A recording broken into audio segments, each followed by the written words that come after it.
working in support of DG INTPA and DG NEAR in the efforts of mainstreaming environment and climate change within development cooperation. So I will be facilitating this session, although I won't speak too much because we have many things to cover, and we've invited relevant guest speakers that will help us go through the different topics. So the objective of this session will be to look at the linkages between environment, energy, and climate, and inequalities.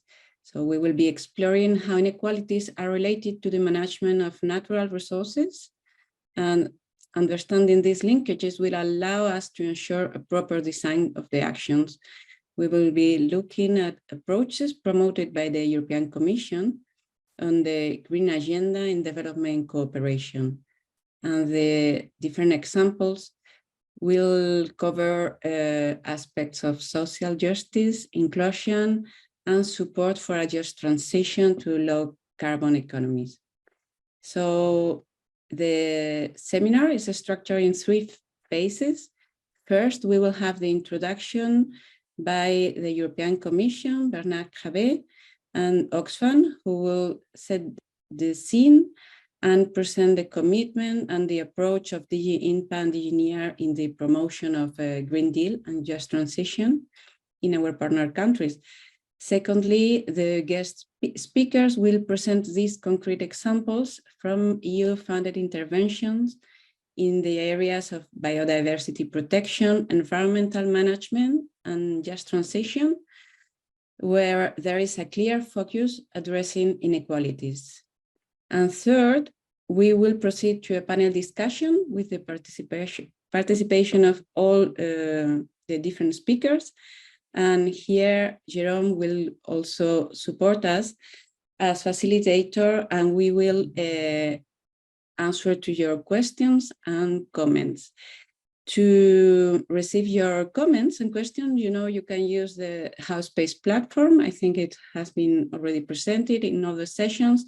So we just want to remind you to indicate in the question which is the country where you are speaking from or where you are working, and also invite you to share your experiences, your specific references to case studies that you've lived firsthand. So that will be very interesting, especially if it can be linked to other areas or maybe other countries that are not in the case studies today. I think that's all from my side. Now I will pass the floor to Mr. Bernard Crabet, who is the team leader of the Environment and Circular Economy sector in INTPA F2. Please, Bernard. Thank you, Anna, and thanks to colleagues from the units in charge of inequalities for inviting us to develop this session on environment, climate change, and inequalities. Very pleased to open this session and to be in such a good company with Anna, of course, but Norman, Emmanuel, Stuart, Arthur, and Anda. Thanks to all for accepting our invitation to participate in this important session. Inequalities and the triple planetary crisis, so the crisis of climate change, biodiversity collapse, and pollution, to which we should add natural resources depletion, are definitely for me the 2 most important groups of topics that the international community needs to confront urgently and thoroughly. The current pathways are definitely unsustainable, both socially with these deepening inequalities and environmentally with this looming climate and ecological catastrophe. The relation between these 2 groups of topic are definitely multifaceted and bidirectional.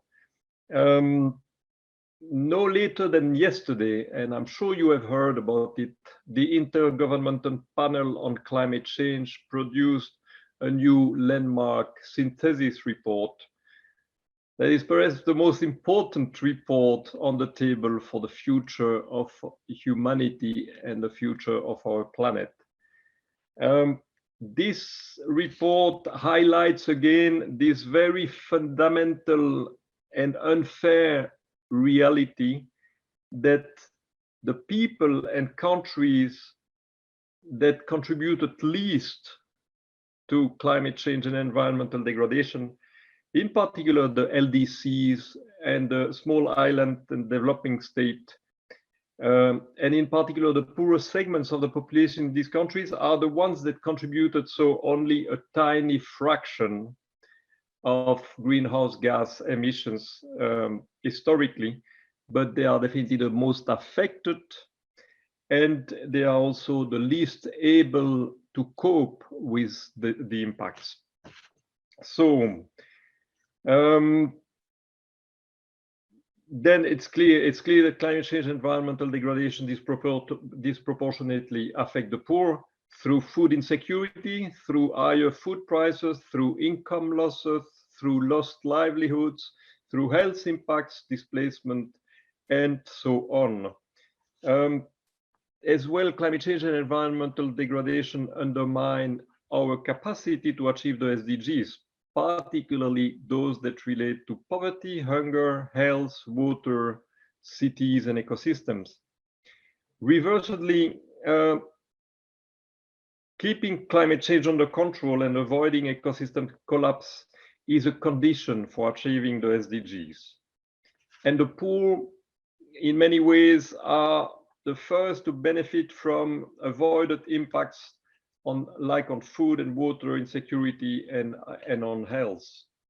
So there are many synergies between the promotion of sustainability, environmental and climate, and the reduction of inequalities. But obviously there are also trade-offs, and many measures to protect the environment and fight climate change and promote a green transition can have negative impacts on the poorest segments and can leave people behind.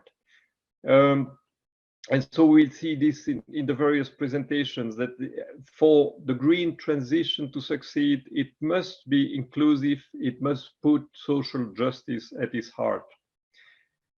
We have seen it, various attempts to introduce measures that unfairly affect the poorest segments have completely been derailed, whether it is the Gilets jaunes in France or various attempts in Latin America to reduce or phase out subsidies on fossil fuels. That's why the Green Deal includes, the European Green Deal includes a just transition mechanism at its heart. There is definitely a need for redistributive measures to shield the poorest segments from negative impacts and of the green transition. We definitely need to put people at the heart of all our efforts to promote a green transition, to protect the environment and to fight climate change. Otherwise, they cannot succeed. I think the latest report from the IPCC, and I will close on that, the latest report from the IPCC that is called a Survival Guide for Humanity, clearly indicates that there will be no successful green transition if without social justice and without confronting and tackling inequalities.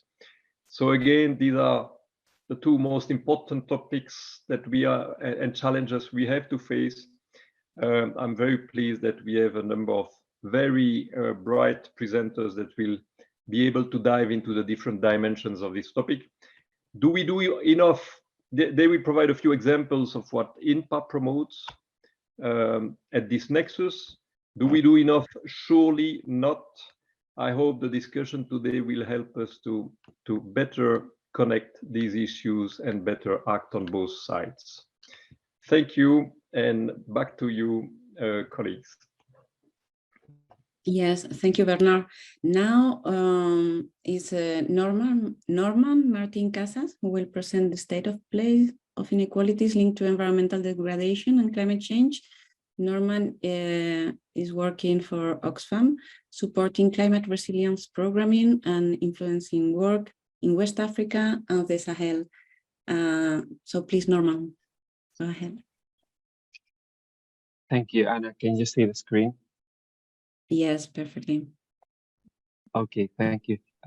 Yes, so good afternoon to everyone, and thank you for inviting me to this space. And for us, it is a pleasure to address how we work with inequalities and raise awareness and work with decision makers and with authorities on this topic. So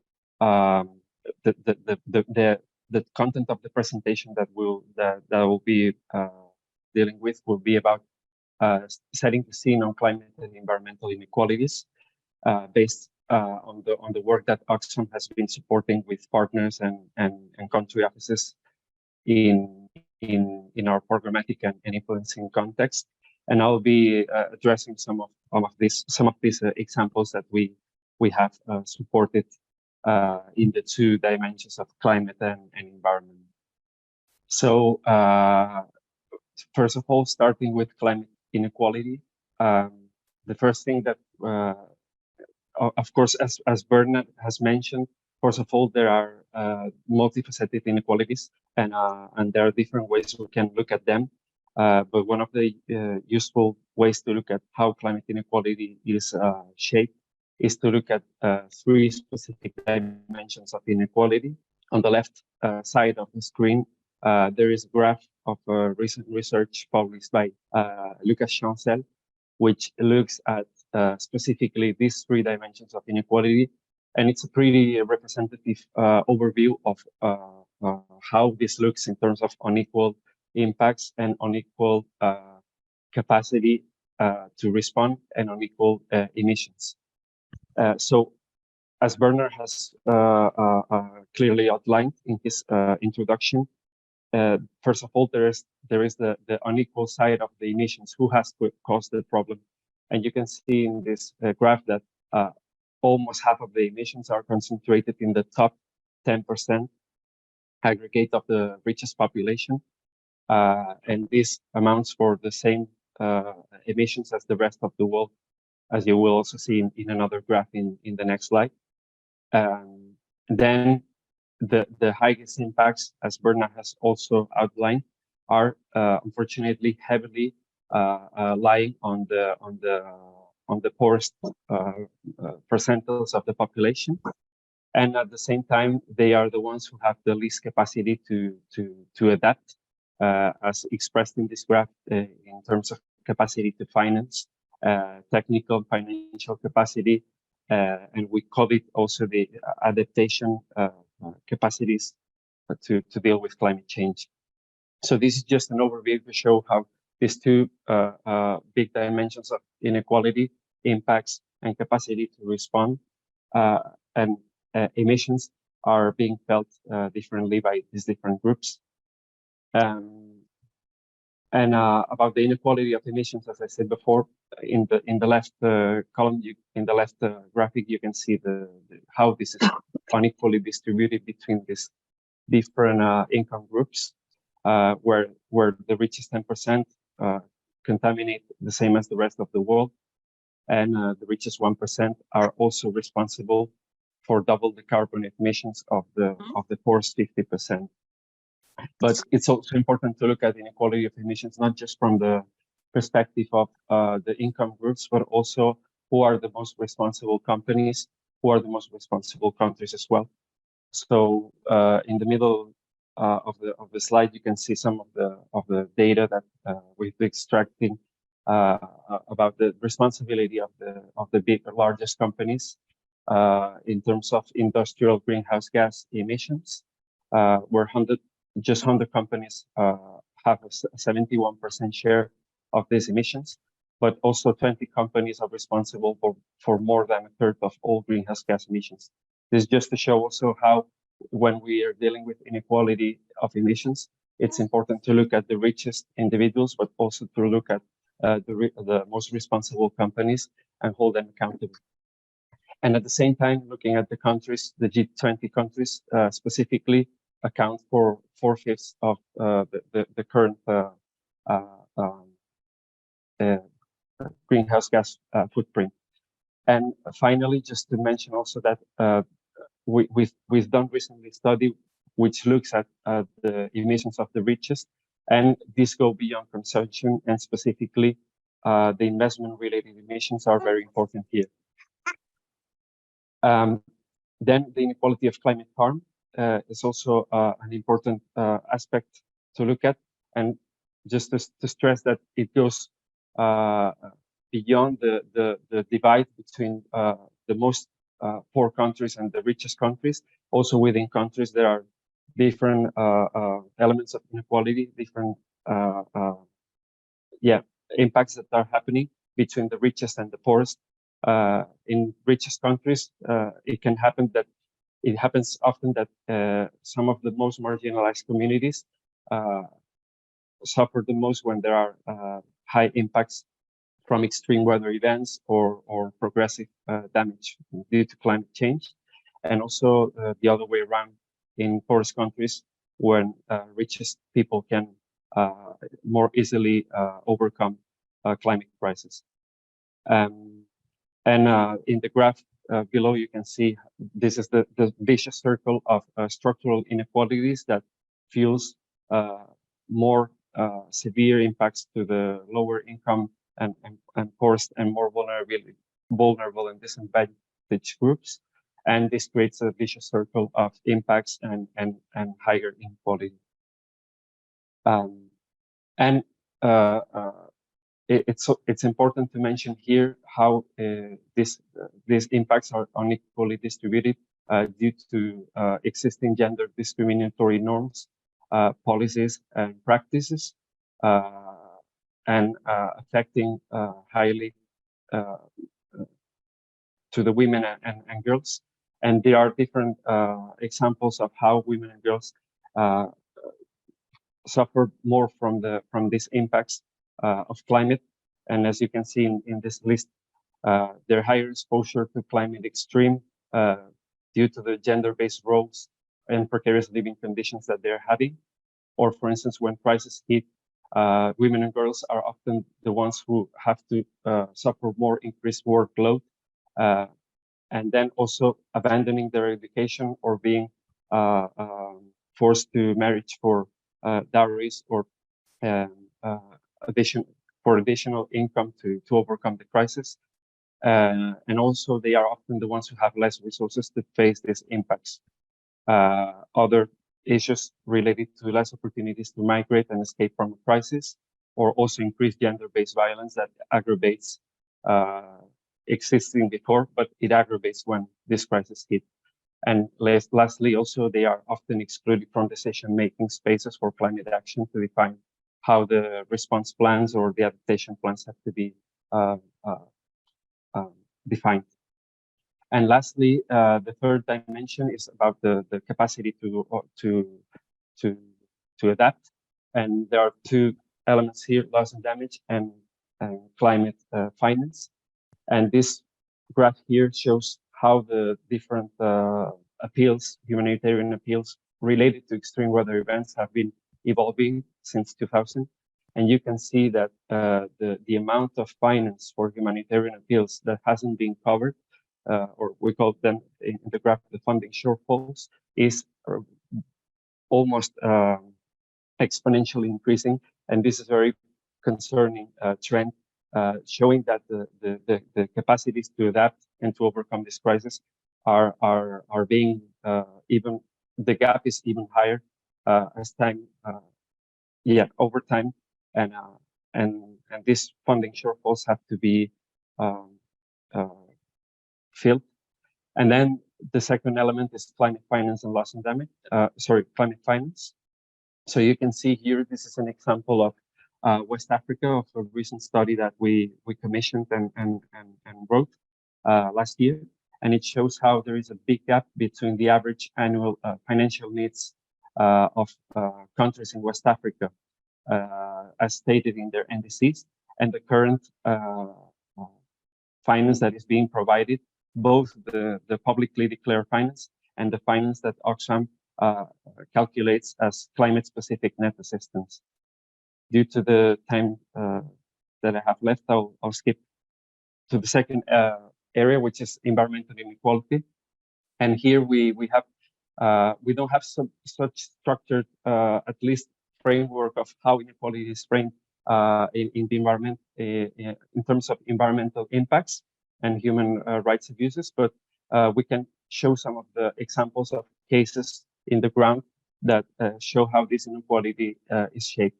So this is most of the work we've done is linked to the agribusiness and the extractive industries, and the examples I most count with are from Latin American context. So the violation of environmental and human rights happens due to different factors.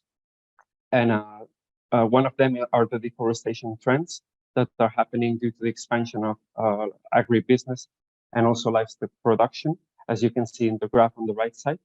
And then also different elements related to complex webs of land trafficking that have agribusiness interest or extractive industry interest behind. And also the violence against land and environmental defenders is an important aspect that happens, and where we are accompanying some of the activists and communities that are suffering threats and violence by the existing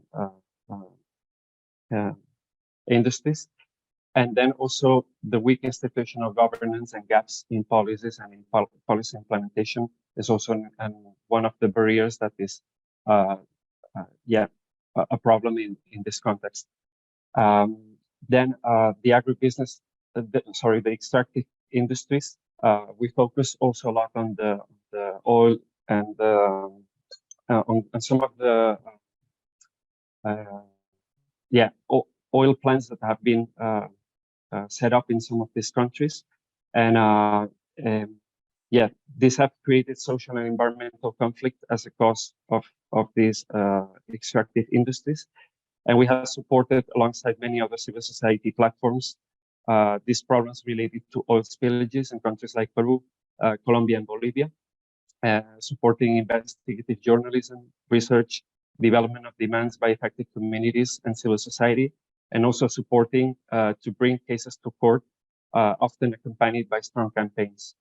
And due to time left, because I think my time is already over, this is just my last slide showing that we have supported some of these emblematic cases related to extractive industries and agribusiness. Just to state, the one on the left side is an important one because it is from a case that is currently happening in Peru, in Loreto region, where they are bringing Plus Petrol and the Peruvian state to court. Because since 2000, their ancestral territories have been exploited without their consent and without consultation and without compensations. So during 15 years, the contaminated water has been discharged into the rivers, oil pipelines, spillages have occurred, and also liberating heavy metals into the environment, which has created serious problems for the local communities. So there is a hearing taking place this week, and also I'm supporting this with a social media campaign. And on the right side, these are two other emblematic cases also in Peru that are related to deforestation caused by the cacao and the palm oil sector. So thank you for your attention. Thank you so much, Norman. I think it has been very enlightening, and it relates very well with the rest of the session. Now we will move to very concrete examples from the ground on interventions that are aiming to address this link between social justice and the access to natural resources. So we will start with the case of the Virunga National Park. And we have today with us Emmanuel Dumerot, who is the head of the national park since 2008. And I will pass the floor to you, Emmanuel, to explain your experience, because it's a very impressive one. Thank you. Well, thank you very much, Anna. I feel very privileged to be with you today, not least because for almost 40 years now, we've been accompanied, supported to the point of it providing us a lifeline in Virunga National Park by the European Union. And it's been our longest partnership. And I think there are a few national parks in the world that have had that level of sustained support, which is all the more important given just how challenging those 40 years in Eastern Congo have been. But of course, what I wanted to do was to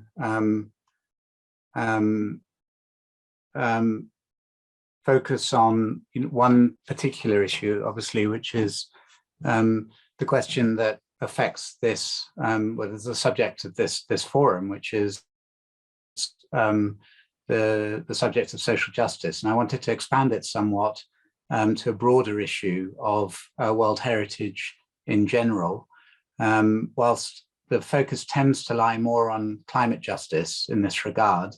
Our focus, of course, is a bit more on the issue of biodiversity, but of course, being an important part of the Congo Basin, climate issues remain very, very relevant.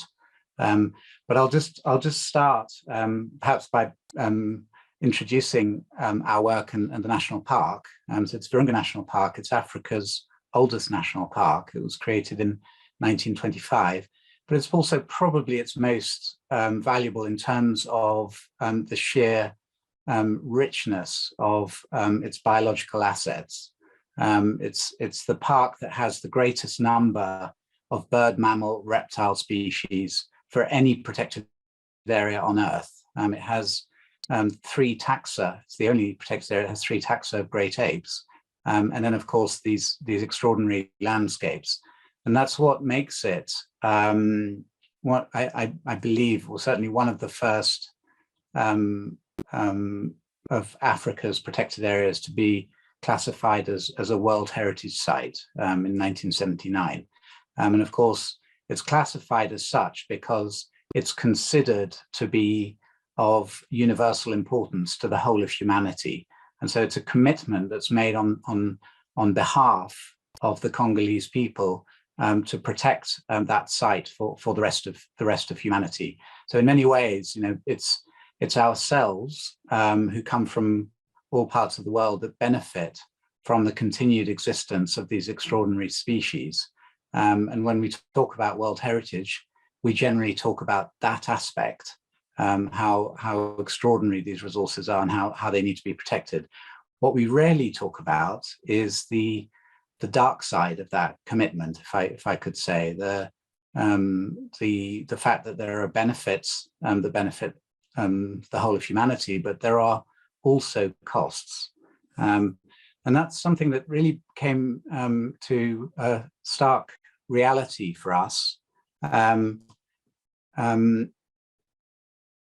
about 15 years ago. And this photo really brought it home to us. It was taken by a good friend of mine who showed it with quite some concern about this other aspect of the national park, which was that we forget that a protected area the size of Virunga, and in this case, 2 million acres of land that's been set aside for conservation, for the protection of biodiversity, also means 2 million acres of land that is no longer available for other land uses. And the most obvious one is agriculture. It captures the issue, the dilemma very well. To a Congolese family, rural family, will earn $600 to $800 per acre per year in this part of Congo. The maths are pretty straightforward. We're talking about an opportunity cost, a lost income of over $1 billion a year. And so as we enjoy those elephants and gorillas and extraordinary landscapes, we forget the fact that it's amongst the poorest people on earth, the most vulnerable people on earth, who bear the cost.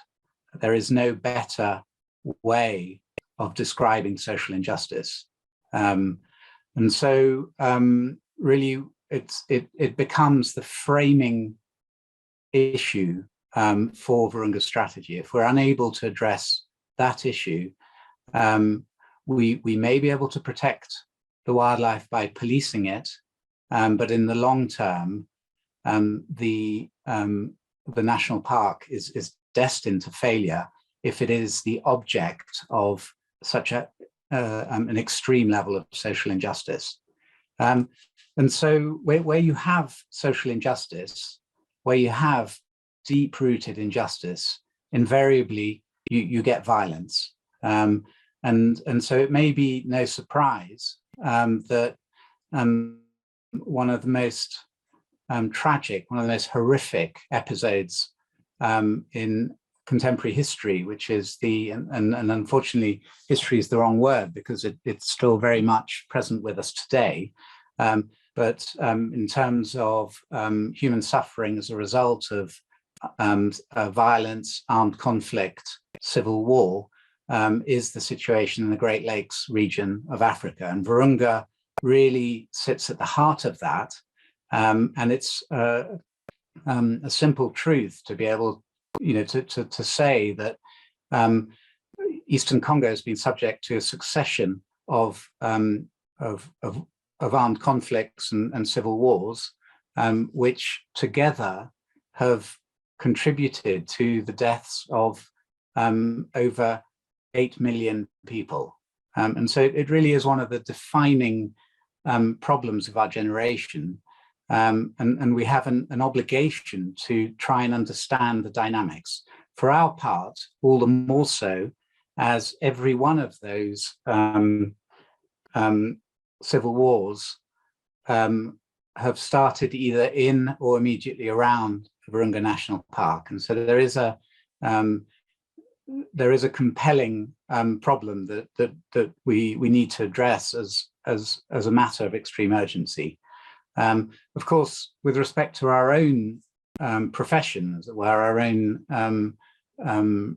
remit, it affects us as well. The wildlife is affected by the situation of armed conflict. In 2007, we were faced with a crisis in which Virunga's mountain gorillas, a significant proportion of the last of the world's remaining mountain gorillas, were being wiped out. There was a series of massacres, and we could see that it was related to the armed conflict, but it wasn't clear why.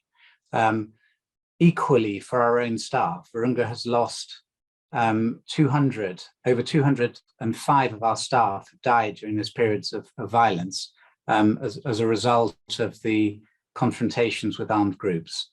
And so what I wanted to do was to try and very briefly outline the strategy, which is not a strategy of protecting wildlife, but rather addressing those issues of social injustice caused by a national park in a way that both protects the national park in the long run, but also addresses issues of social justice. And those are essentially tied to the political economy and are way beyond the scope of conservation professionals like myself. We simply don't have the skill set to address these sorts of issues. And so we had to broaden the approach. And of course, the European Union played a key role in providing the resources to be able to bring in the expertise and work with an extraordinarily wide array of local actors in particular under this notion of a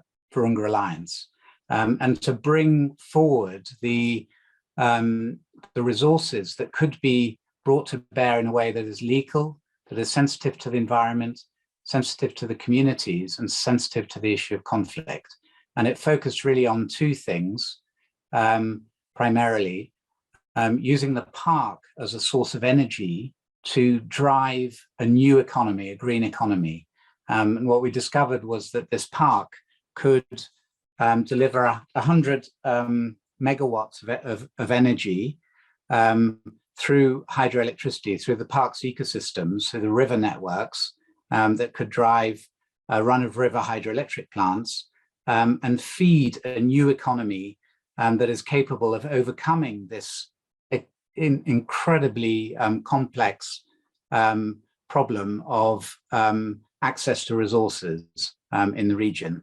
What we found, I'll come back to this slide, but through creating value out of these resources, through the construction of renewable energy programs on a large scale, Virunga has become the biggest supplier of electricity in Eastern Congo.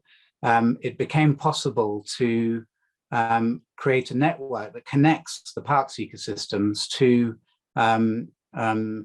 the human economic landscape. And what we have now is an incredible network of rivers from these extraordinary ecosystems that connects to an electricity network and feeds over 2,000 micro businesses, which has created about 12,000 jobs in the community over the last 8 years. What's interesting about that is that 11% of those jobs have been taken on by young men and women who have left the armed militias, these groups that are at the heart of the armed conflicts, so that they can take on gainful employment, and really underlies the fact that violence and civil war is not driven by choices, it's driven by the lack of choice. It's driven by desperation. It's no coincidence, of course, that the sheer scale of extreme poverty amounts to 70% unemployment. And so it really is this key question of providing opportunities for a young generation in Eastern Congo that provides the greatest opportunity to overcome the issue of social injustice, and through that, extreme poverty and violence. I'll leave it at that. There's so much more that I wish I could share with you, but I'm grateful for the opportunity to at least be able to gloss over this extraordinary effort on the part of thousands of Congolese associations and micro businesses around Virunga National Park, who are now able to, in many ways, appropriate their own future by exploiting their own resources and driving a new approach to the economy. Thanks very much. Thank you, Emmanuel. Very, very beautiful example on how to address inequalities in a very complicated context. I guess it will be useful for many other countries and regions present today. But now allow me to move to the next example that will be presented by the Green Economy Coalition. This is a non-governmental organization that brings together trade unions, businesses, other NGOs and UN agencies, together with citizens groups, and they are committed to the promotion of green and fair economies. Today, the coalition is represented by Mr. Stuart Worsley and Dr. Arthur Banigomuisha. Please, Arthur, the floor is yours. Thank you very much. Are you all able to hear me? Yes, thanks. Perfect, thank you. Emmanuel, can I just thank you so much for that presentation that you gave us? How lovely. I just want to pick up on your last comment because it segues beautifully. You've just talked about using the park as a source of energy to drive the green economy. I want to talk about using people as the source of energy to drive a new economy. And I want to bring to you a little case study from East Africa, where Arthur Bainamujisha, who's the executive director for the Advocates Coalition for Development and Environment, and myself as a member of the Green Economy Coalition, and Arthur and I work together on this.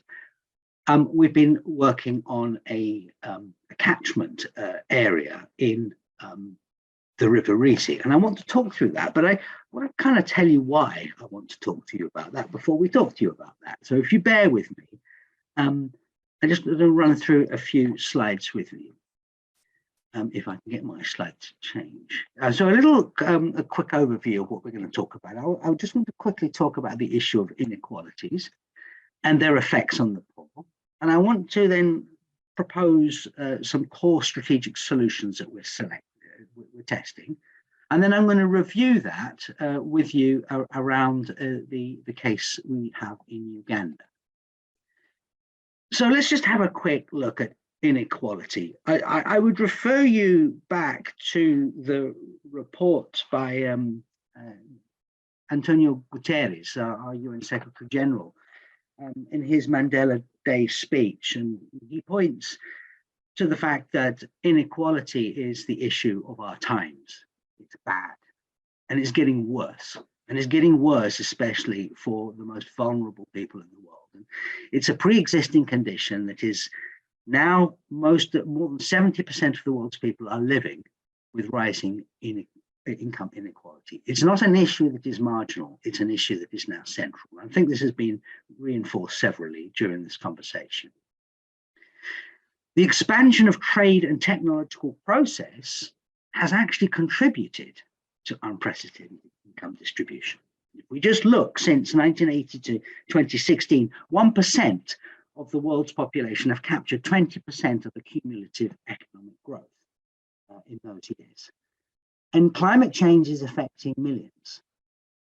Now, when we talk about the multiple dimensions, when we talk about inequalities, there are multiple dimensions of it. And I want to, and we're going to touch on several of these dimensions, but I think it's just worth pointing out what these dimensions actually are. So how does the Green Deal implementation, in terms of how is it going to affect economies in the global south? How is it going to affect poorer people elsewhere? And how is it going to affect our processes? Now, our experience as the Green Economy Coalition has been to work around a strategy that frames our work. And I just want to quickly introduce you where we're coming from and then talk to you how we've got to this case study in Uganda. We're working on two things. One is that we believe that we need to have a new social contract. We believe that there needs to be a much clearer, stronger, accountable mechanism which works between governments and people, between civil society and businesses, that integrates employment, sustainable development, social protection, based on the equal opportunities and rights for all. So that's the first element that frames our work. But why would you do that? Why do you want a social contract? What's necessary about it? It is necessary for a shared global Green Deal.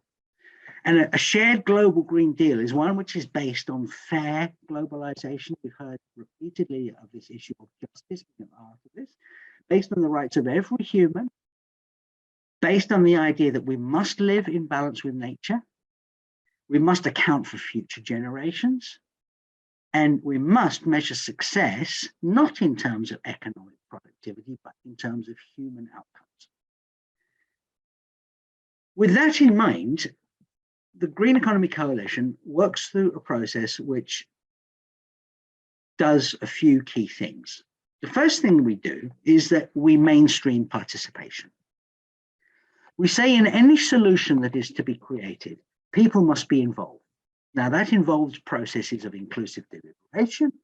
It also fosters working with people, taking action with people, learning with them, and by them how change happens. So mainstreaming participation, what it does is it creates a level of collective ownership, collective understanding, collective intelligence about what works and what doesn't. The second thing we do, and I've already touched on this here, is this idea of the collective action.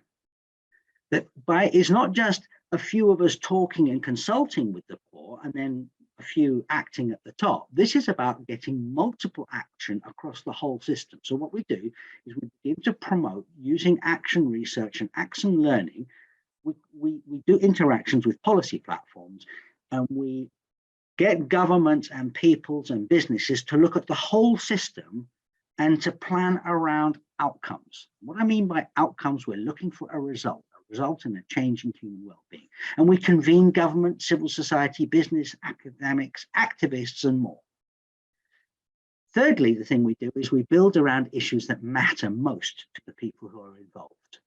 We work, if you work around enthusiasm, we refer to this organize around enthusiasm. You find topics that people really care about, really want to work on, and they bring their own energy to that process, and they have ownership from the start. They bring their unique insights, and we can then, through these processes, begin to scale up and foster a critical mass, which then creates the capability to have a tipping point. So this is working then between people and policy, trying to build them towards this case of people with their volition, with their will, with their insights, creating through stakeholder action in a participative way, creating this imperative, this push for change. So I want to talk to you, and I'm going to hand over to Arthur here, because we've got a very specific example about what we did. And Arthur is going to talk us through the principles of what actually happened on a very specific river. Arthur, can I hand over to tell the story of Rizi? Thank you very much, Stuart. Let me add to what Stuart has talked about and bring concrete example of the East African, in East Africa, but specifically in Uganda, looking at the River Rizi, which is part of the Nile Basin Initiative that starts from Western Uganda and powers into Lake Victoria, a river that has been actually in decline, is at the verge of extinction. So in this part of the world, we see wetland use change for agriculture in catchments, and because of the declining capability because of increasing population, because of poor land systems, we see that the wetlands have been degraded completely, and of course, because of climate change. And because of that, we see advent of floods and drought causing like environmental displacement of people moving to other areas. We see loss of water supply, especially in the urban center. In that part of Uganda, there is a city, Mbarara city, that is being served by this river, but now is at the verge, has no water because this source of water is at the verge of extinction. What have we done then? The remedial action that we took under the working under the under JEC, Green Economy Coalition, was to form a trans-district catchment management plan. All the 13 districts that actually are served by the river came together under their local government and the central government and came up with a river catchment management plan to try to recover the integrity of this river. We've also been able to work with small enterprises, small green enterprises that actually have created green jobs to try to restore the ecosystem around the River Rizi. And we've also, as Stuart talked about, participation and buy-in and ownership. We've had to bring together or to work with the businesses, government at the central, government at the local government level, business sector, Coca-Cola, Nairo breweries, the civil society have come in to work together to restore the integrity of this river. And we've been, of course, supported by the EU through the JEC, the Green Economy Coalition, And we see some of the results. Next slide, Stuart. Next slide. Yes, so our lessons is that actually inclusion or participation is a necessary condition for sustainable change, especially in reducing inequality and enabling sustainable futures. There are clear trade-offs between economic growth, environmental well-being, and social equality. So far, growth-led imperatives have trampled all other considerations. River systems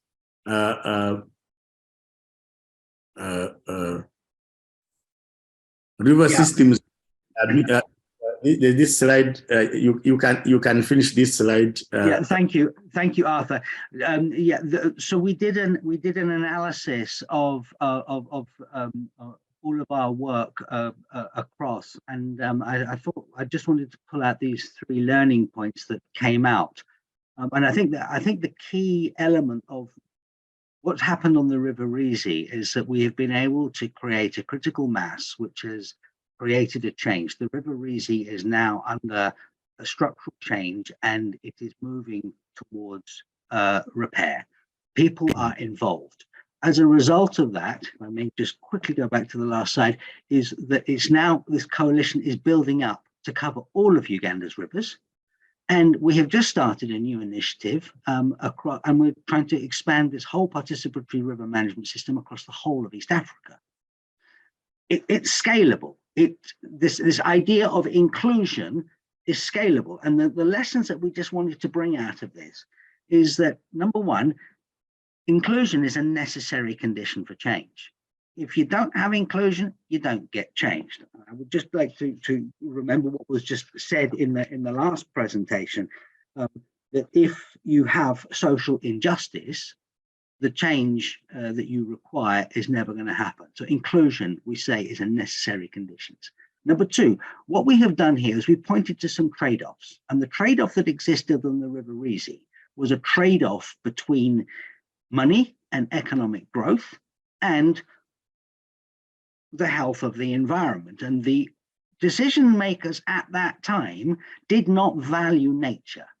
And they saw the short-term results as simply coming in and saying, we need to get economic growth, we need to get agricultural growth, and they made a trade-off. Now we're paying the price.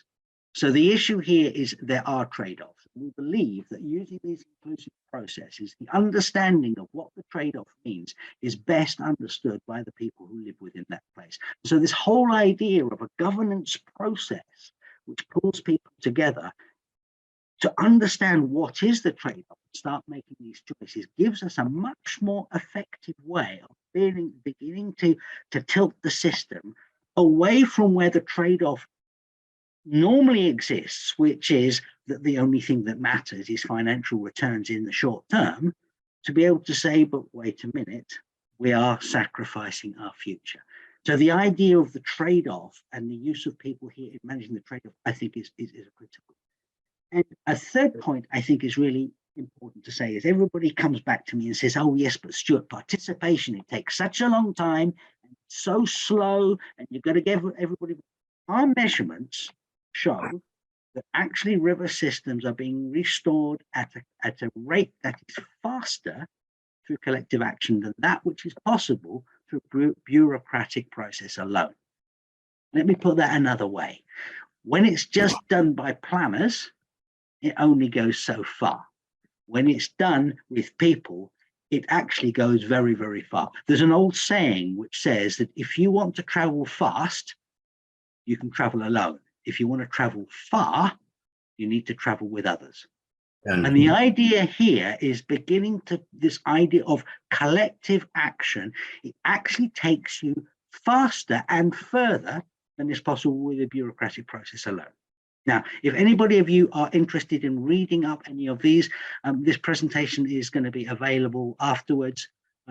If you want to take a screenshot of that and type in that stuff yourself, you can do it. But there's a few reports and resources that we would commend for you around the inclusion matters, the inequality resources.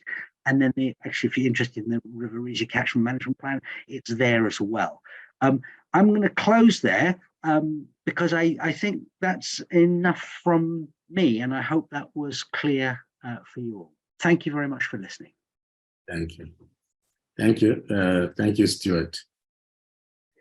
Yes, thank you, Stuart, and thank you, Arthur. I think it's also a very good example, and I'm sure we'll have many questions to know a bit more in depth what has been done in Uganda. But let's cover now the latest of the case studies that will be presented by Anda David, who is in charge of the research programs on inequality, poverty, and international migration at the French Development Agency. She's currently based in South Africa, and she will present this very relevant experience in a country which is at the top of inequalities, but with good development and economic results. So let's see how are they supporting to reduce inequalities. Please, Anda. Thank you. Thank you so much. I hope you see the right screen, which is a big presentation. And thank you also, Nathan, for the opportunity to share some of our insights from South Africa with you, but also to listen to the extremely interesting presentation that the previous speakers have made. And it's quite interesting because the case of South Africa, I would say it's maybe not at the opposite spectrum, because we do have lots of common challenges, but it's maybe more illustrative of the mitigation part of climate change. So when we talk about just transition, of course, we all have the exit from coal perspective. In South Africa, it goes much deeper than that. And I would say that one of the first challenges that the country is facing is the poverty, inequality, and unemployment triangle, because as you mentioned, Anna, South Africa is the most unequal country in the world, quite often, depending on the data that is being used. But it's also a country where more than half of the population is under the poverty threshold, and which has a huge unemployment problem, with an unemployment rate of around 35% that actually reaches around 70% for the young population. So if we think about just transition as a way to compensate those who will be losing from the coal exit, then the issue becomes much larger, because what we see in South Africa is, for instance, that those that are being employed in the coal value chain not only have the chance of having a job, but they also have wages which are much higher than those in the economy. So a just transition cannot be just around compensating those that are left behind, but rather having a more comprehensive approach to a minimum level of well-being in the society.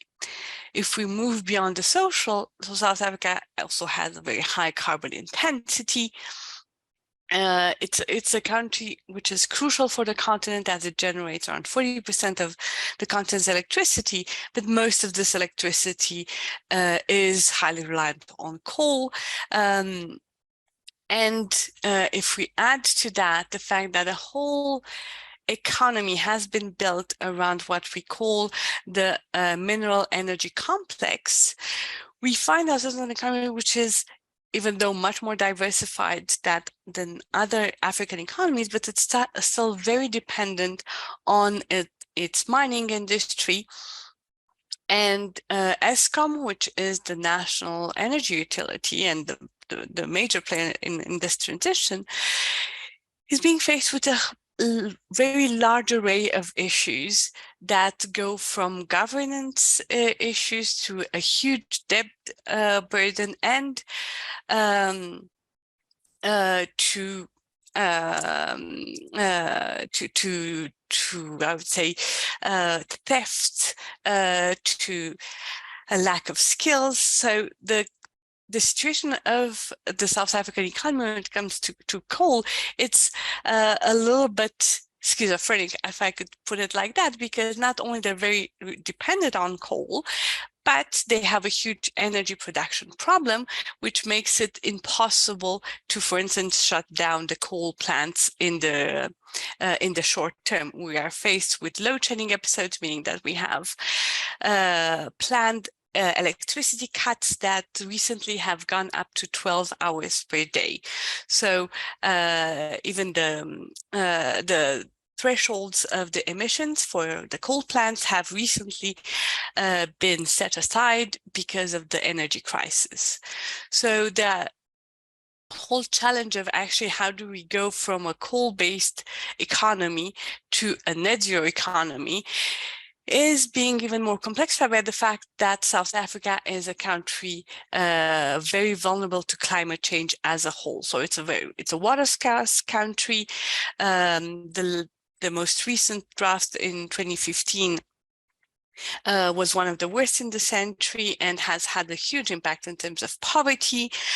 As some of you might know, the big cities around the coasts like Cape Town, Port Elizabeth, they are reaching, if not, some of them have already reached what they call the day zero with regards to water. And at the same time, there's a flooding issue, which is becoming more and more frequent. Last year, the floods in Durban have caused not only a huge damage in terms of loss of infrastructure, but also I think there were more than 1,000 of deaths.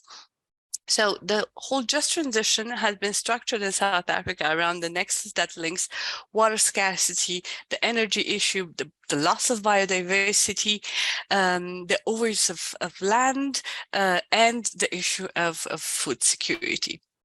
Now, what has been guiding the just transition in South Africa is what was proposed by the Climate Change Commission, the Presidential Climate Change Commission, which is the Just Transition Framework.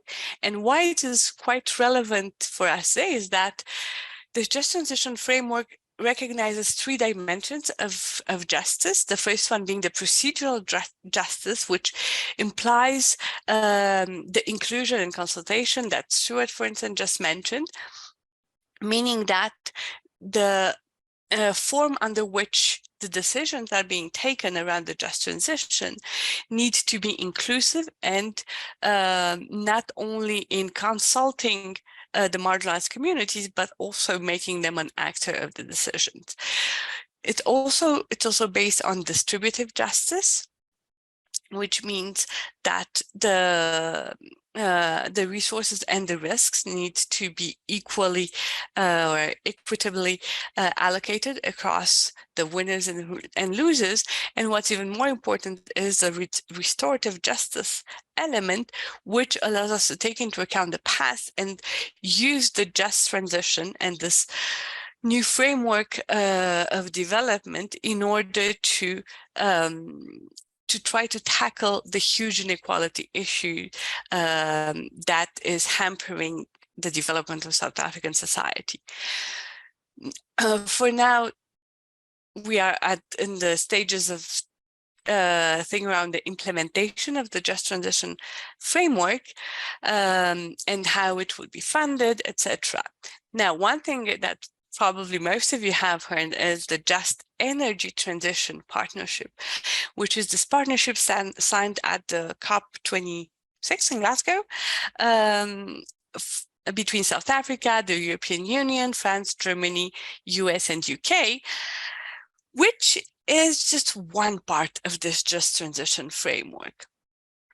What we are starting to see are more and more tensions appearing, not only in terms of the principles of its funding, but also around its ambit. The Just Transition Framework is quite wide, whereas the Just Energy Transition has been oriented to just focus on energy, of course, but also electric vehicles and green hydrogen, and it has a small part of skills and municipality support, which is seen to be quite marginal with regards to the challenges of the just transition per se. Now, if we add to this what we call the crisis of implementation, the overview is even, I would say, bleaker, because what we see in South Africa is a huge crisis of political legitimacy and a lack of trust in the state in the public institutions. The recent reports around state capture that actually show how the elites have been depleting the state-owned enterprises, especially the ones like ESCOM, has deepened this problem even further. Now, the impacts of the just transition are quite localized in one area, which is the province in Mpumalanga, which then create additional tensions because what we see is that while there is, I would say, there's a certain level of capacity at the national level, the further we go in the provincial, district, or municipal level, we see a lack of capacities in terms of planning, of setting up strategies, and specifically in terms of implementing policies. And the municipalities, which are the developmental arm of the South African government, are the ones that are mostly in distress. So last year, only 16% of them have gotten a clean audit. And when it comes to the just transition, the municipalities that are on the ground, they are the ones that are being faced with the community. So here you see a photo of a very recent report that will be released tomorrow from the groundwork colleagues, which, as you see, it's actually has a subtitle, "The State and the Capital Against Communities." And this is very representative of the narrative, where we see that the communities feel that like they are not being listened to. The municipalities are not able to provide them with the basic services that are needed for them to develop, to lead a decent life. Here, the photo that you see is part of a bigger portfolio of a photographer here, where you actually see that the populations living next to the coal plants, they don't have access to electricity, and they live in horrible conditions. So one of the steps that we've started to take, and again with the support of the EU and the research facility, is to try and see how we can support the municipalities in at least their thinking around diversification of their economy and the just transition. One of the demands that was expressed to us was around specifically the tools that they can use for economic planning. And the example I wanted to mention is the Community Explorer. So in the Community Explorer, we build on the inequality diagnostics, which are these comprehensive country reports that we do with the statistical offices around all the different types of inequalities in a given country for different groups and at different geographical levels. And another tool, which is the Youth Explorer, which is an online tool which allows one to look at different socioeconomic indicators related to youth.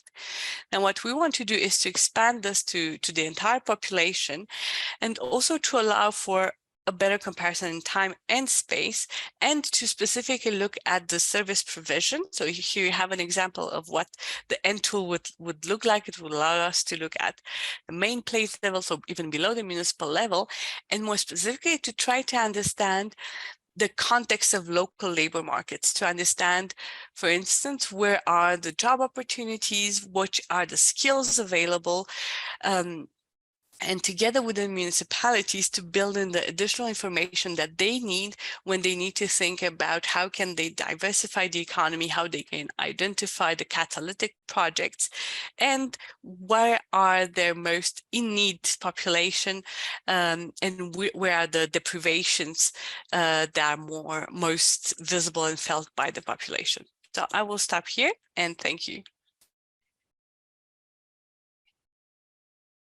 Wow, and thank you so much. An impressive work you are doing. Thank you. I want to thank all the speakers, because you've really been time conscious, and that was something difficult because the topic is very broad. And I'm glad to have now some time to be able to open the floor to discussion and to have the panel discussion taking advantage of having you all here today.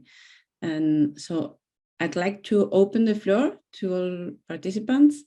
And in case you are shy, then I will come up with my own questions. Maybe Jerome also, I know Jerome, you've been participating to the different sessions during the whole week. So please, if you want to make the links with other sessions, that will be very useful as well. Thank you, but let's give the floor for participants right now. I know there was a question that was posted earlier on the web. It was already addressed in the chat and on the platform by Norman about elaborating further on saying there was no such things as natural disaster. I think that he has cleared that about natural hazards.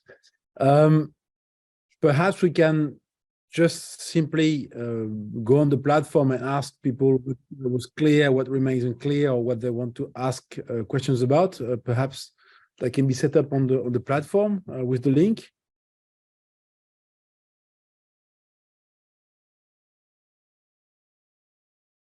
So the link should be here in your chat. You just have to click on it, and you will find the questions for this session.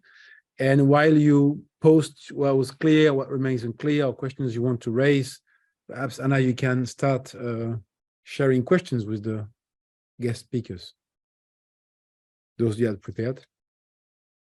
Yeah, well, now listening to the different examples, I was making the link between the different presentations, and I wanted to understand better how in Virunga you took into account this inclusion that the Green Economic Coalition was talking about. How, if you could take on board the participation from local communities, or was it too ambitious?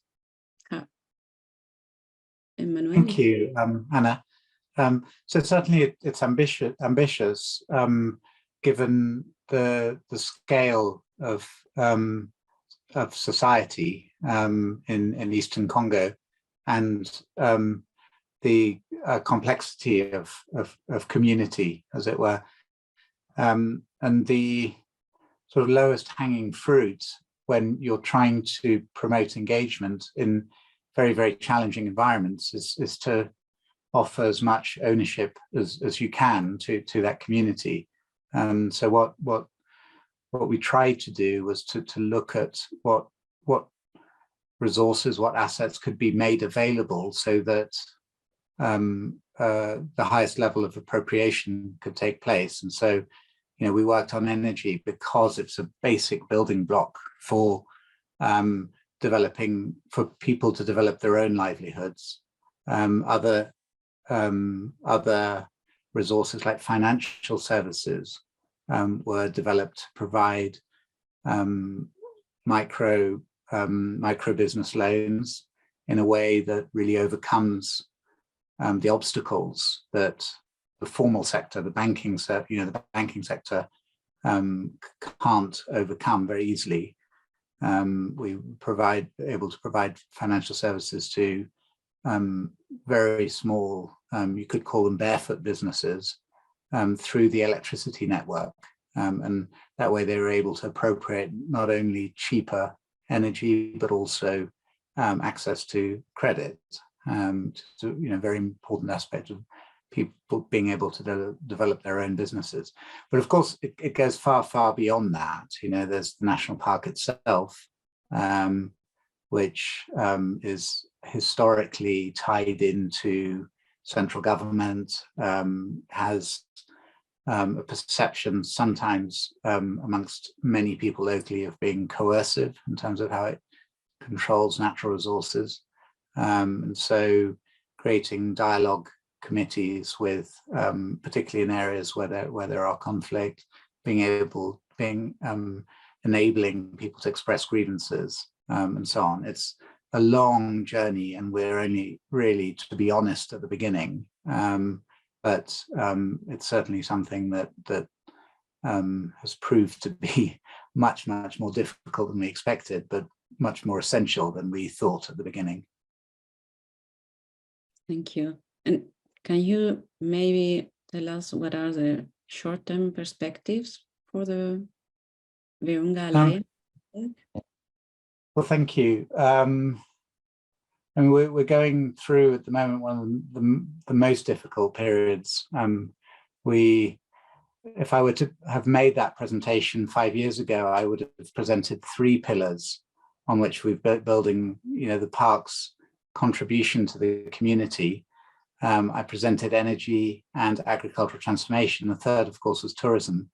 And that's been enormously disappointing because of Ebola, which hit us very, very hard. We had the second worst Ebola epidemic. I think that probably ties us in with the earlier discussions, the earlier panel on health, access to health, followed by COVID. And then in the aftermath of the COVID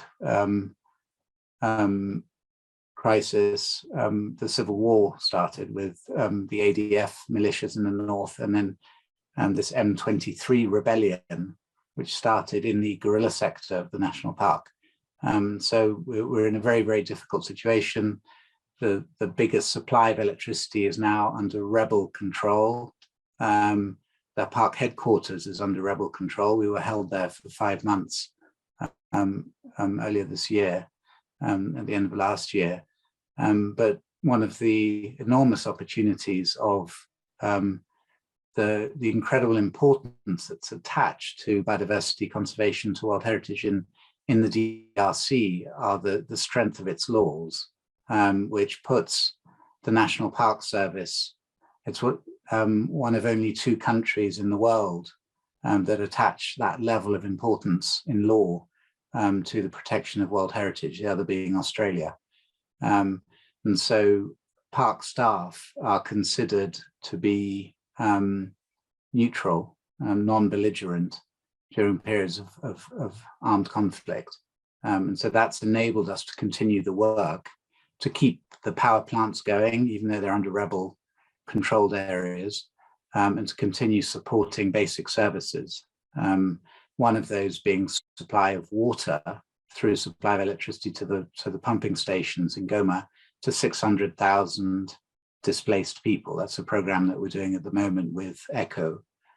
And so these are the services that the park is able to continue despite very violent conflict going on around the park. And so what I would say, and I have to be careful how I word this, but the impact of the park has never been greater. It's one of the most encouraging periods of our story, is right now at its most difficult moment during this M23 rebellion, this very violent civil war that we're going through at the moment.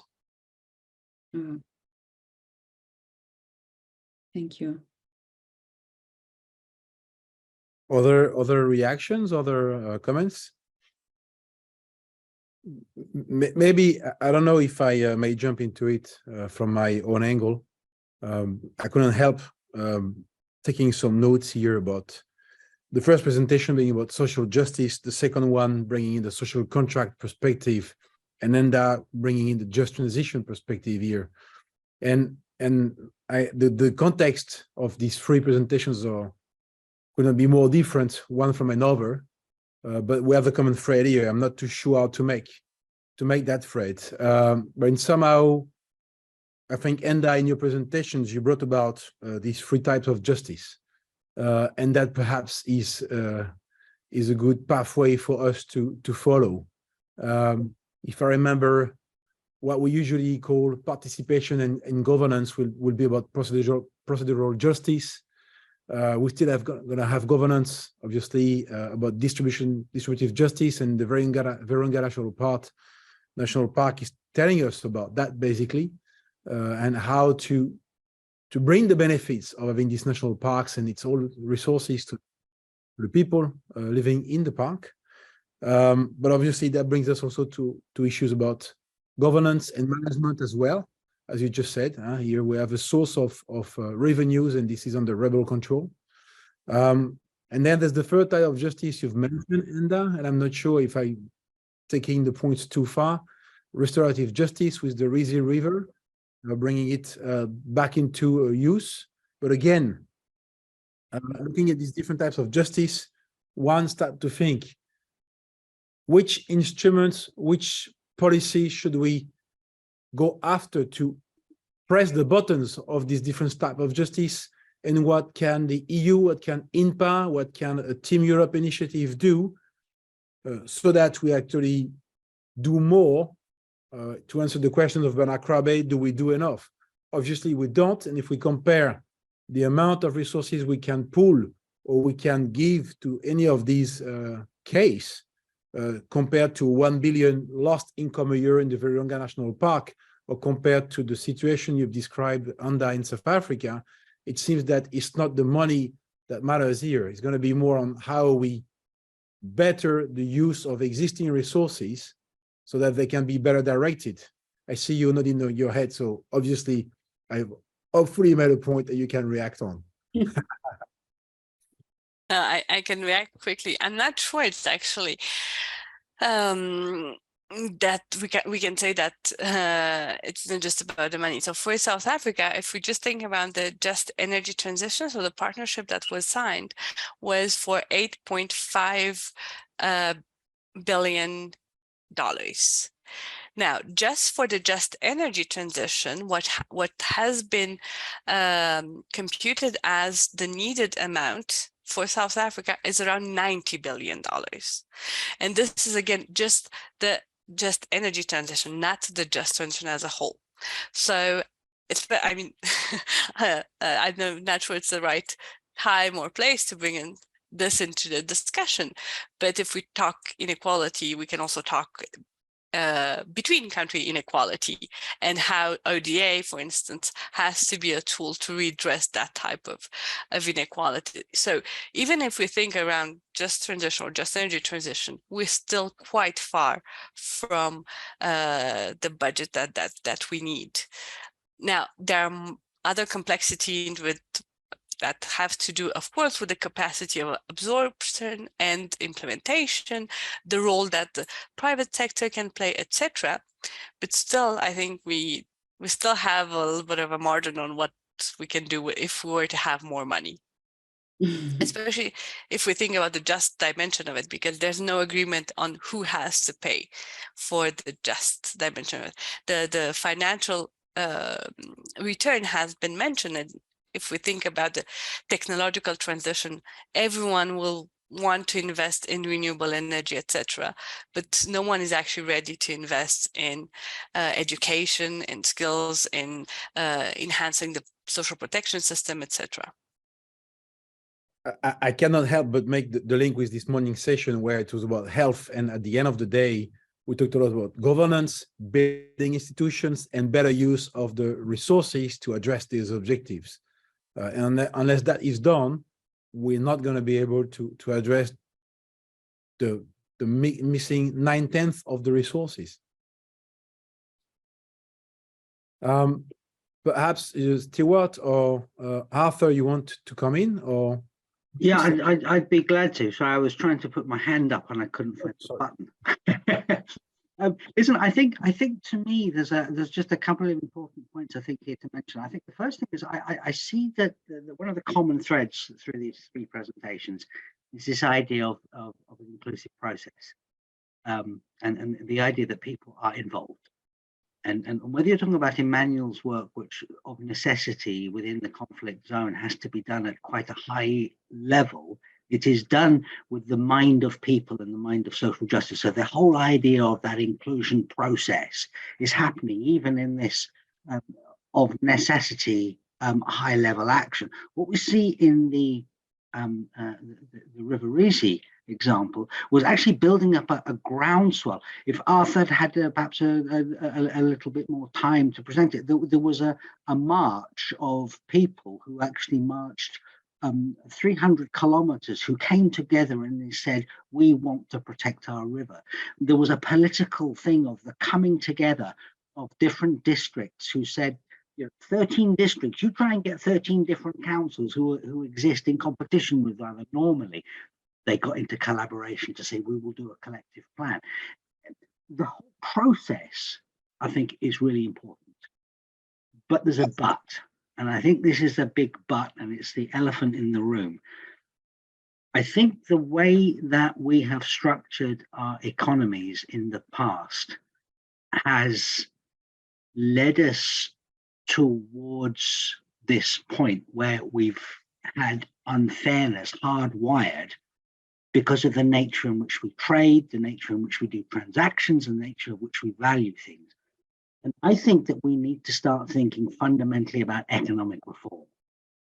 There is a need for us to value things differently. And what we're calling for in this process is that we need to value people.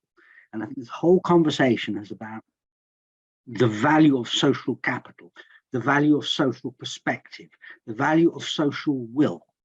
The value of all of these things together is different from the value of money, and yet our economies are perpetually being run only on GDP and on growth, without any valuation of people, of nature, of these things. And I think the key to that is to go back to my first point. We need to get the processes. And so if the European Green Deal is going to make the change that it promises to do, it needs to do what it says on the tin. Leave no one behind. And that is very, very clearly stated within the European Green Deal. And I think we need to start together working very, very hard to say, how do we make this happen? And what are going to be the consequences? It's critical.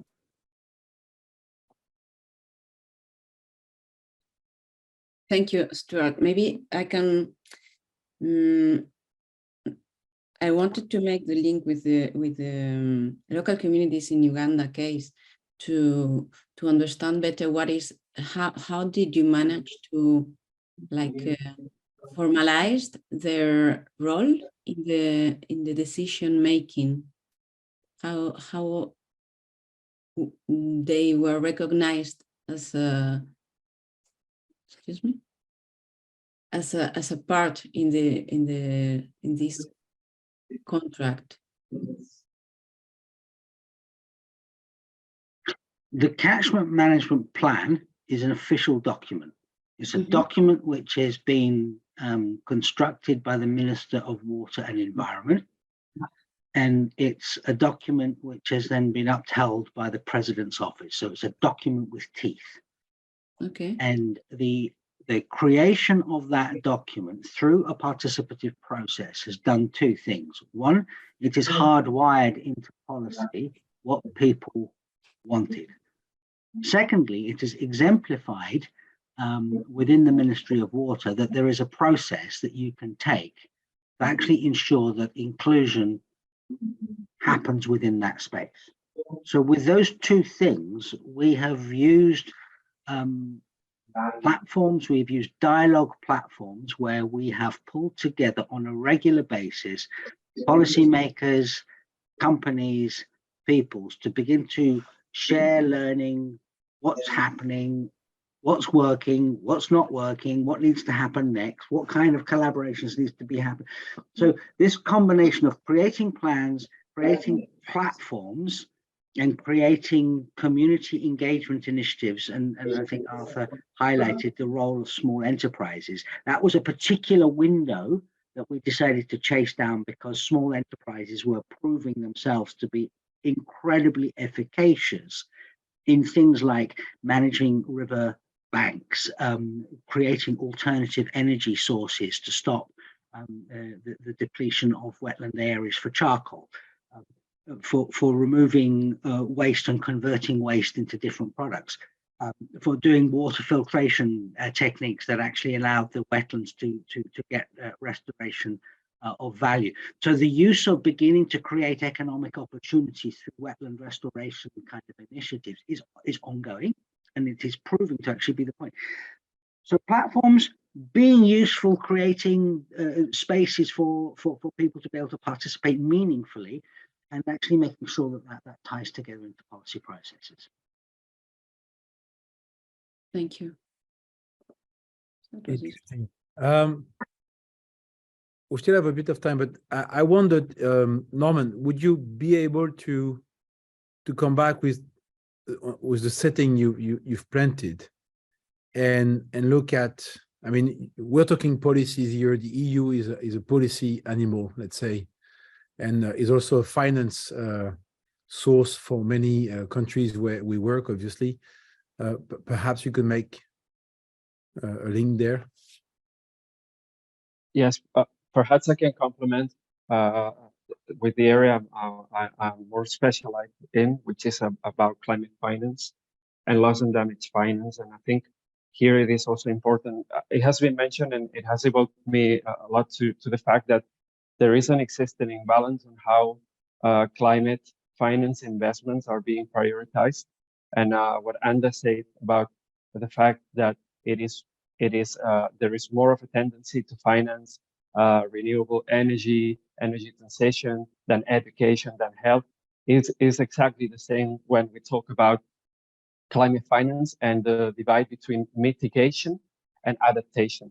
Because the countries that are most affected, they in general, they depend or they need more adaptation finance than mitigation finance. What happens in these countries when external donors come and give money to them? When we see the balance of adaptation and mitigation finance provided globally by all donors, we see that there is a big imbalance, and that does not necessarily reflect the needs, because most of these countries need adaptation finance to adapt their agriculture infrastructures rather than mitigation when they are like amongst the lowest emitters, and specifically in the Sahel where we're working. So that's one of the biggest alerts we see when we analyze the data, that we see that at the end, the finance that is being provided is driven by more of the economic profit or interest. And this is an inequality factor that has also has to be raised. And then, of course, the quantity of the finance for adaptation is very big. You have seen in the graph before, and the gap for adaptation finance is much bigger than for mitigation. So that this has to be recognized. But also, as we said, there is an issue that I haven't mentioned, I haven't had time to mention in my presentation, is not only that most finance is going to mitigation, but also that a lot of the majority of the finance is provided in the form of loans. Even in the Sahel, which is a highly debt-constrained region, when we did this study, we found that most of the climate finance reported to the OECD is in the form of loans. And this is by no means acceptable, that the countries that are already in a high debt pressure, they have to take more loans, more debt in order, and then this is reported as climate finance, and checking the box as if we're getting closer to the 100 billion commitment set in the Paris Agreement. So also like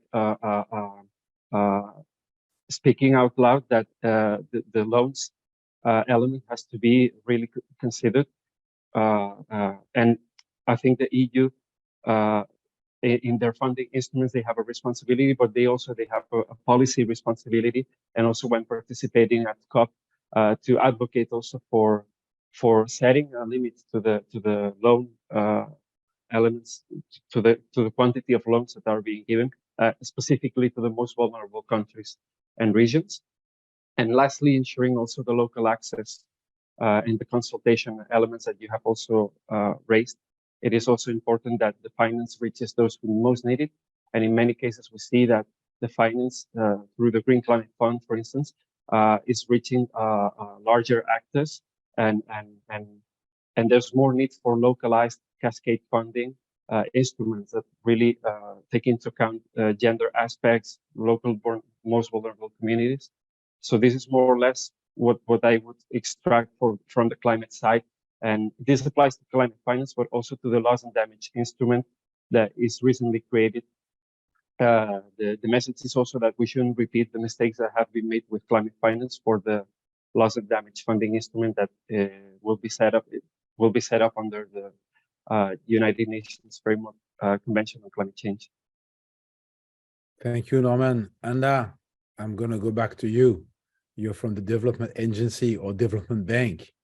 would you say that the COP26 opening up the door to loans for adaptation to climate change, and would you say that focus on mitigation or depriving people from distributional or procedural justice or restorative justice, or would you frame it in a different way? That's a bit provocative. Yeah, but you the know worst me. is that I don't think I'm the right person for that, because I'm not an expert on climate finance. I work on inequality, so it's very difficult for me to judge, especially even, I mean, I'm in the research department of IFD, and we have little actually to do with the instruments that are being used. So I don't know if I can say much. I think that, and again, this is where we are trying to think together with our partners in the countries, is more around what is actually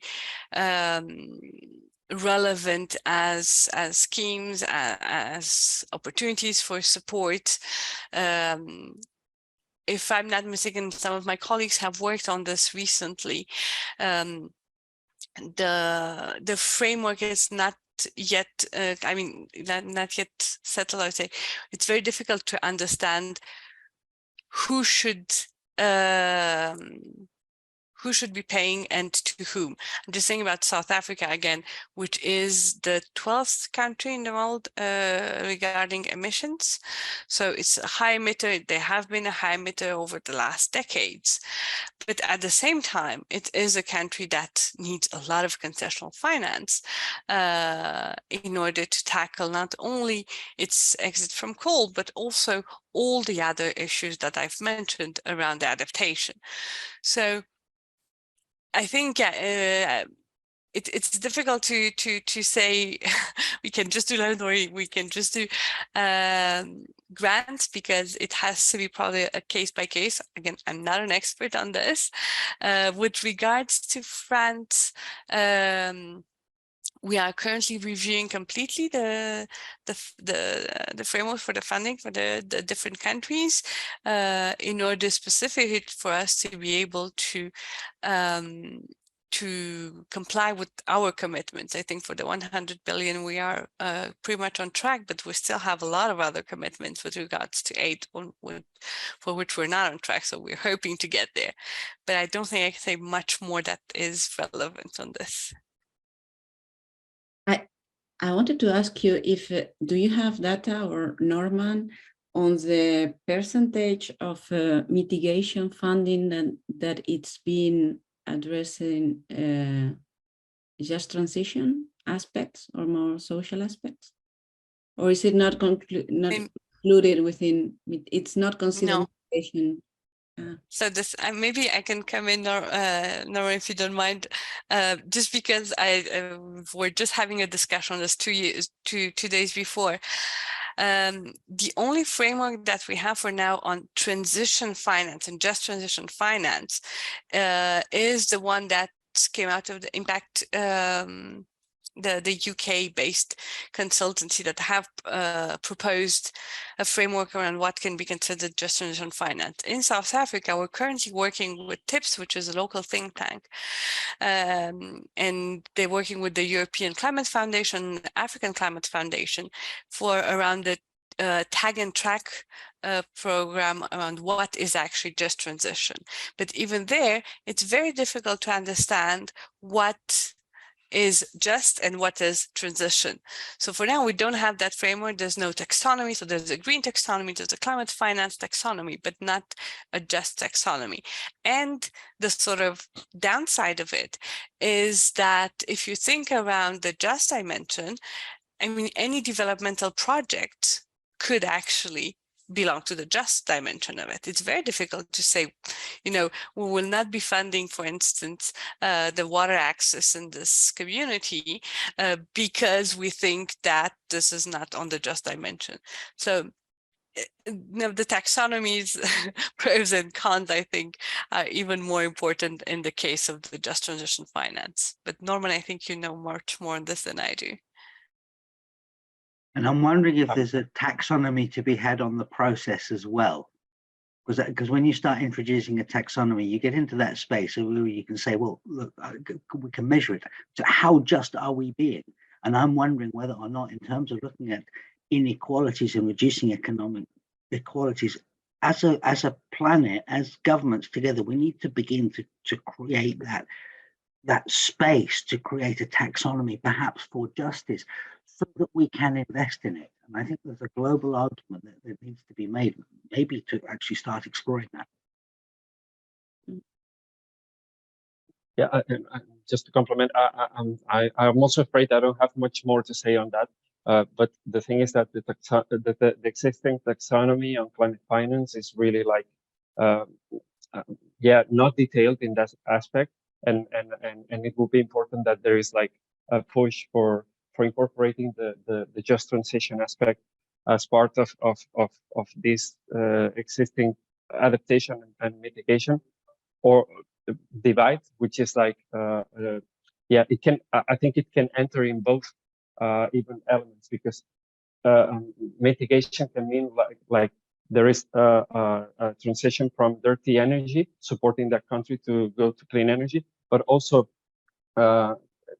energy development as a way to address energy poverty in countries that don't have access to electricity, to power, for main needs. This is actually adaptation as well. So how does this actually the just transition, or, and I'm not an expert on just energy transition, but I see that it touches both components, adaptation and mitigation, and taking into account that in these countries, like when I said before also that, then I realized that perhaps I wasn't clear, but when I say that mitigation is not the biggest need, actually when it is about energy access and being a resilience element, an adaptation element, that is an important thing as well.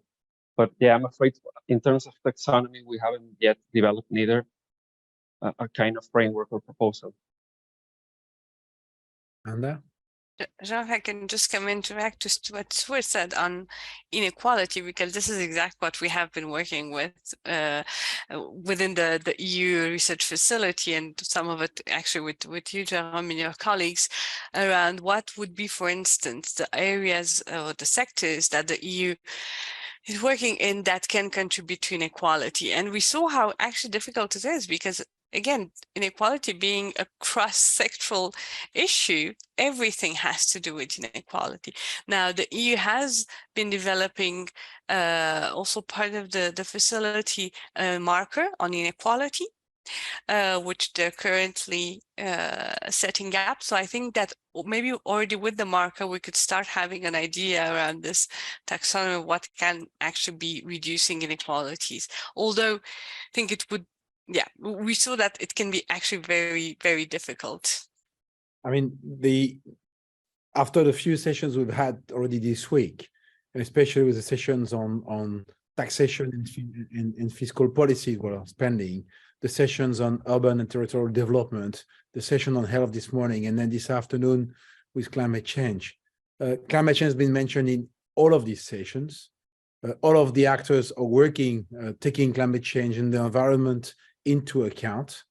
And the intersectionality of inequalities, I think, going to be clearer already after these few different sessions. So it needs to be tackled through with that broad view, and that's going to be the difficulty probably.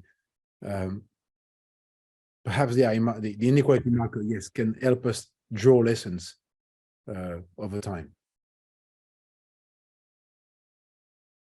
Stuart, I don't want to keep on pushing this session, but yeah, no, just on the issue of taxonomy, yes, it's incredibly difficult, and I wouldn't pretend that we take the existing sustainable finance taxonomy and start expanding that into inequalities. I mean, that's not what I meant. I'm meaning to draw a parallel here, that I think that when we're talking about financing change processes, if we do not pay attention to inequality, then we're lost. Now, there therefore has to be some form of mechanism of beginning to determine what aspects of inequality, and I would encourage that we need to start globally, start looking at what such inequality looks like. Now, we're framing this within the idea of a social contract. it's necessary to have a social contract, because with a social contract you can begin to start looking at mechanisms to moderate inequality. Something like that. I mean, I think there are areas to do that. And TIPS is one of our members of the Green Economy Coalition, and we would be very glad to pick up that conversation with you. Thank you. Thank you. I think there's been a lot of work done already by Evely on tools for analysis, in addition to other tools that were presented yesterday. So certainly there'll be more tools that can be looked up as well on the page of the Inequality Week. I'd like to leave the floor back to Anna and Bernard Krabbe, so that you can perhaps do the session to its close.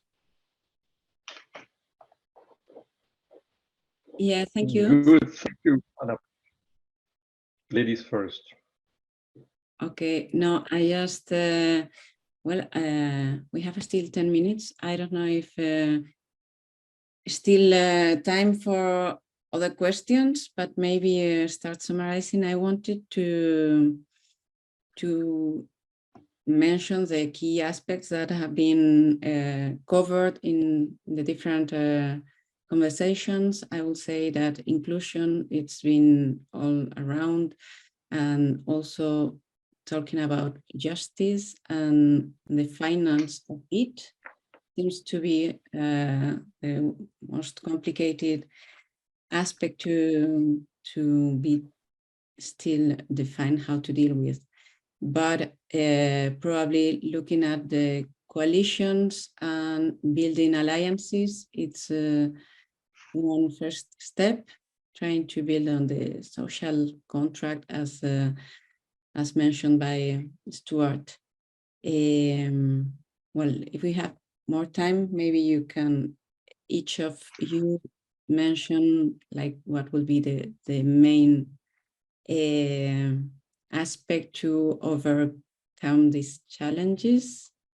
If you think you could provide one idea on how to work towards a more equal transition towards green economy. I don't know if we have time, or Bernard, you want first to do to intervene? I can do a few remarks and my takeaway messages, but if anybody else wants to step in first, please feel free, colleagues. I think time is running out a bit, but yeah, maybe you can start, and because if not, no, I would like to definitely say a big thanks to all of you that joined the session on both sides, and to the different speakers for making the time. Really, your presentation has been extremely enriching. So it was nice to see some concrete examples on how indeed our climate and green transition funding can contribute to tackling inequalities. I think we had some very, very nice examples. So thanks, Emmanuel, for that. Thanks, Stuart, for this example. Arthur, as well. Thanks, Anda. Thanks also, Norman, for all the analysis Oxfam is doing, and the great work you are doing to raise awareness and to mobilize around these issues. That's essential. Thanks to Anna, of course, and to Jérôme for the great facilitation. I think this session has definitely shown that sustainability and equity must go hand in hand if we want to succeed in tackling the challenges we are facing. That's obvious. I think we have shown it well that ODA has a role to play. It is part of the redistributive mechanisms that are needed to address the injustice around climate and environmental issues. The EU is trying to do its bit, has been pushing, and part of these global commitments to mobilize $100 billion for climate action per year and the new agreement to mobilize 20 billion per year for biodiversity that was critical in achieving an agreement in Montreal last year on a global biodiversity framework. So that's essential. We have this commitment to allocate 30% of our funding to climate relevant action, plus an additional 4 billion. And we have also this commitment to double biodiversity finance. We are very committed to it. Of course, ODA will be by far insufficient, as highlighted also by ANDA in the case of South Africa. And we need to leverage other sources of funding that links to our investment agenda. But yet in the investment agenda, the questions of equity will be critical, obviously.